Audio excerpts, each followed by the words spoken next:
Assalamualaikum warahmatullahi wabarakatuh. Berjumpa lagi dengan saya, Bu Heni, untuk pertemuan patofisiologi kita membahas tentang peradangan dan infeksi. Nah, apakah sama radang dan infeksi? Nah, kita lihat terlebih dahulu, radang atau inflamasi adalah rangkaian reaksi yang menyebabkan musnahnya agen atau zat-zat yang membahayakan jaringan atau mencegah agen menyebar lebih luas. Tujuannya adalah melindungi tubuh dari infeksi oleh mikroorganisme. Ini definisi dari radang. Penyebab radang, kita lihat di sini ada beberapa, di antaranya adalah adanya jaringan donor dalam tubuh. Misalnya seseorang yang mendapatkan donor darah, ya, meskipun golongan darahnya sudah sama, tubuh menganggap itu adalah benda asing, sehingga kadangkala tubuh memberikan reaksi yang disebut sebagai reaksi inflamasi. Yang kedua, agen biologis, dan yang ketiga, benda mati. Ya. Kalau agen biologis dalam hal ini adalah mikroorganisme. Kalau benda mati, misalnya kita sedang berjalan, kemudian kaki misalnya kena kayu atau kena pecahan kaca, itu benda mati masuk ke dalam tubuh, tubuh akan melakukan reaksi itu disebut sebagai reaksi radang. Kemudian kerusakan jaringan yang menimbulkan nekrosis, infak, hemoragi, dan trombus juga akan menyebabkan reaksi radang dalam tubuh. Nah, apakah sama antara radang dan infeksi? Ini pertanyaan di awal tadi. Infeksi adalah respon terhadap kerusakan jaringan karena adanya mikroorganisme yang masuk ke dalam tubuh. Artinya, inflamasi dapat terjadi tanpa masuknya mikroorganisme. Misalnya tadi yang saya bilang kaki kena pecahan kaca, tapi pecahan kacanya tidak ada mikroorganisme, tubuh akan memberi reaksi radang, sehingga disebut sebagai radang. Sedangkan kalau di dalam pecahan kaca tadi ada mikroorganisme yang menumpang kemudian masuk ke dalam tubuh, dikatakan sebagai proses infeksi. Ya. Di sini contoh inflamasi misalnya ada tubuh kita terpapar zat kimia ya, misalnya terlalu asam atau terlalu basah pada kulit sehingga menimbulkan reaksi kemerahan dan lain-lain, itu disebut sebagai reaksi radang. Termasuk juga misalnya otot jantung yang mengalami penurunan suplai oksigen dalam waktu yang lama, sehingga timbullah infak atau kematian jaringan, maka otot jantung mengalami atau memberikan reaksi radang. Mengapa tubuh perlu berkompensasi atau tubuh perlu memberi respon terhadap situasi ini? Tujuannya adalah dalam rangka menghancurkan dan mengeliminasi agen penyebab, dengan tujuan akhir adalah perbaikan jaringan yang cedera. Harapannya adalah dengan serangkaian respon terhadap inflamasi atau infeksi, cedera tidak bertambah luas. Dalam hal ini adalah agar jaringannya menjadi pulih. Nah, proses-proses yang menyertai radang di sini adalah umumnya berupa degenerasi atau nekrosis pada jaringan, kemudian perubahan pelebaran kapiler, terkumpulnya cairan plasma, sel darah dan sel jaringan pada tempat yang mengalami radang, ya, jaringan yang mengalami radang, disertai oleh proliferasi sel jaringan makrofag dan fibroblast. Selanjutnya, ada proses fagositosis. Ya, fagositosis adalah proses sel-sel tubuh, dalam hal ini leukosit, untuk memakan kuman. Nah, proses yang menyertai peradangan juga disertai dengan perubahan imunologi. Saat tubuh mengalami atau tadi terpapar dengan zat-zat atau agen yang menyebabkan radang, terjadi respon di tingkat vaskuler dan tingkat seluler.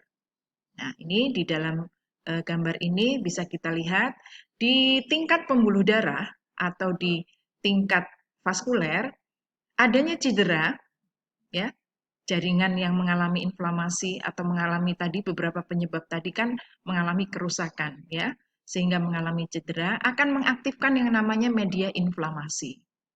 Jadi luar biasa tubuh kita kalau ada zat yang tidak diinginkan oleh tubuh, maka tubuh akan berespon dengan mengeluarkan media inflamasi. Nanti jenisnya akan dijelaskan berikut. Media inflamasi ini, saya contohkan saja, misalnya histamin, akan menyebabkan pembuluh darah menjadi melebar. Ini terjadi di tingkat vaskuler. Sedangkan di tingkat seluler, respon yang terjadi adalah tubuh atau jaringan akan mengaktifkan leukosit.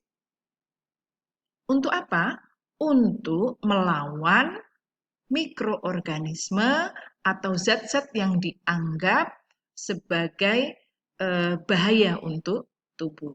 Jadi respon radang terjadi di dua tempat, di tingkat pembuluh darah dan di tingkat seluler. Baik, saya lanjutkan.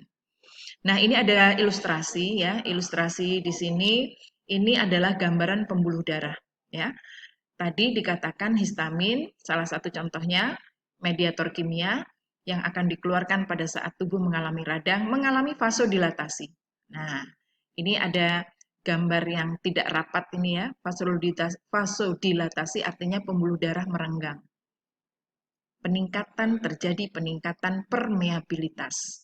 Sehingga ini adalah keadaan yang tidak normal. Pada keadaan yang normal, tubuh tidak mengalami perubahan tekanan permeabilitas, ya. Pembuluh darah akan rapat. Tidak boleh ada bagian di dalam pembuluh darah yang akan keluar menuju jaringan.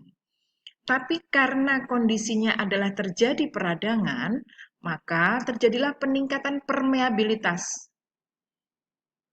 Apa akibatnya? Isi pembuluh darah, ini kita lihat ya, gambar yang warna ungu, warna merah, termasuk air, juga keluar dari pembuluh darah menuju jaringan yang mengalami peradangan. Ya, contoh yang paling simpel itu kalau tubuh kita mengalami bisulan, ya, atau furunkolitis ya, pasti bengkak kan ya. Kenapa dia bengkak? Karena isi pembuluh darah ini keluar. Kenapa dia bisa keluar? Karena pembuluh darahnya meregang akibat peningkatan permeabilitas sehingga terjadi vasodilatasi. Oke, keluarlah ya, tidak hanya air ya, tapi termasuk di sana ada sel darah merah, termasuk leukosit. Nah, ya, di sini termasuk terjadi proses di sini fibrinogennya juga ikut keluar, termasuk di sini ada leukosit keluar. Maka orang yang mengalami contoh yang paling simpel tadi saya bilang bisulan pasti akan terjadi pembengkakan karena isi pembuluh darah keluar menuju jaringan yang mengalami radang. Mengapa dia harus keluar? Salah satu tanda peradangan kan adalah terjadi pembengkakan. Jadi, jaringan berusaha memulihkan supaya melokalisir peradangan tidak meluas ke tempat yang lain, sehingga terjadilah pembengkakan. Pembengkakannya juga terjadinya setempat. Bengkak oleh apa? Oleh air dan isi pembuluh darah. Di antaranya ada eritrosit, ada leukosit, termasuk kalau memang ada mikroorganisme, mikroorganismenya akan dilawan oleh leukosit sehingga pada fase akhir terjadilah yang namanya eksudasi ya. Kalau bisul ditekan keluar cairan keputihan, ya betul. Pus atau nanah itu sebagai tanda infeksi. Mudah-mudahan ilustrasi ini bisa menjelaskan ya. Nah, ini saya buat catatan. Proses kejadian selama inflamasi adalah di sini agen kausatis, respon jaringan sekitar agen menjadi nekrotik, kemudian akan menghasilkan mediator inflamasi. Selanjutnya mediator inflamasi akan menginduksi vaskula, pembuluh darah, aliran darah, dan akan mengaktifkan yang namanya leukosit. Leukosit sangat penting dalam proses peradangan. Ya, akibatnya terjadi dilatasi arterioli maupun kapiler di daerah sekitar radang yang akan menyebabkan aliran darah menjadi lambat dan leukosit mengalir di tepi lumen vaskuler. Endotel kapiler meregang, timbul rongga yang tadi saya bilang karena peningkatan permeabilitas, akhirnya plasma darah akan keluar menuju jaringan sehingga terjadi pembengkakan. endotel, lapisan pembuluh darah menjadi lengket, leukosit akan menggelinding keluar, kemudian melekat atau adesi pada permukaan endotelium. Selanjutnya leukosit akan masuk ke ruang antar endotelium dan keluar dari vaskuler, sehingga itu yang disebut sebagai ekstravasasi atau bocor ya, leukositnya yang harusnya di dalam pembuluh darah itu menuju jaringan. Leukosit akan bergerak menuju penyebab inflamasi tadi. Kalau penyebabnya adalah mikroorganisme, misalnya bakteri, ya leukosit akan berperang atau akan memakan ya melalui proses fagositosis di poin ke-9. Ini adalah penjelasan terkait ilustrasi pada slide yang berwarna kuning tadi. Nah, ini sama saja. Reaksi sel pada radang, leukosit melekat pada endotel, makin lama makin banyak, menggelumbung, menyusup, kemudian eritrosit atau sel darah merah juga menembus kapiler, menuju ke kuman melalui proses kemotaksis. Saya yakin istilah ini sudah tidak asing lagi ya. Proses memakan, si leukosit memakan mikroorganisme dengan bantuan zat-zat kimia. Pada keadaan yang normal, kapiler yang sehat hanya dapat dilalui oleh cairan dan larutan garam. Tapi karena ada proses cedera, tubuh melakukan mekanisme adaptasi dengan cara mengubah kapiler menjadi lebih permeabel ya. Artinya yang tadinya tidak bisa lolos, tidak bisa keluar, nah proteinnya bisa keluar. Cairan akan meninggalkan kapiler dan masuk di jaringan. Maka kalau dipegang, ya kalau diperhatikan semua jaringan tubuh kita yang mengalami cedera atau radang pasti akan membengkak. Istilah itu disebut dengan bengkak atau edema. Kita lanjutkan. Cairan jaringan mengandung banyak larutan protein, betul sekali. Tapi karena tekanan osmotik yang tinggi, plasma tidak dapat mengalir ke pembuluh darah sehingga menimbulkan yang namanya statis edema. Kemudian, peningkatan permeabilitas akan menyebabkan jaringan banyak mengandung fibrinogen. Fibrinogen ini adalah benang-benang yang akan pada proses luka itu akan menutup. Akibatnya, saluran limfe menjadi tersumbat. Maka, salah satu tanda peradangan sering dirasakan kelenjar limfe yang terdekat di daerah jaringan yang mengalami radang itu akan membengkak. Kenapa? Karena tersumbat oleh fibrinogen. Tidak ada sebenarnya tujuannya mengapa dia perlu menyumbat, supaya apa? Supaya tidak terjadi penyebaran infeksi, karena tubuh kita ini sifatnya sistemik. Proses infeksi itu atau peradangan bisa terjadi melalui hematogenik ataupun limfatogenik. Nah, ini saya contohkan, ini tangan yang kena luka bakar ya, kena luka bakar. Ini yang disebut sebagai edema atau istilah kalau di patologi anatomi itu adalah tumor. Ya. Semua pembengkakan adalah tumor. Ini penamaan radang. Umumnya radang diakhiri dengan akhiran itis ya. Misalnya faringnya radang disebut faringitis. Hatinya atau heparnya radang disebut sebagai hepatitis. Kecuali beberapa organ tertentu ya. Paru kalau radang tidak disebut sebagai pulmoitis ya, tetapi pneumonia. Termasuk vena kalau meradang disebutkan sebagai plebitis.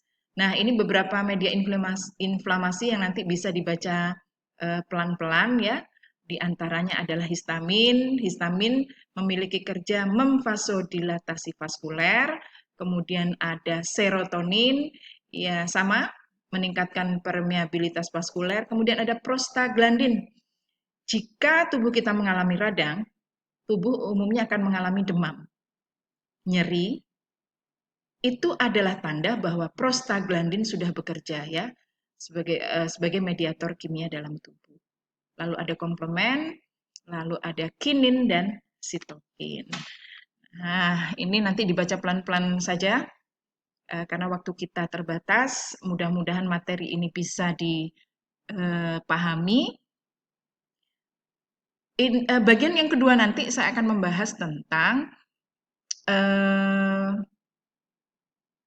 leukosit, ya, leukosit dan keluarganya. Baik, saya akhiri. Assalamualaikum warahmatullahi wabarakatuh.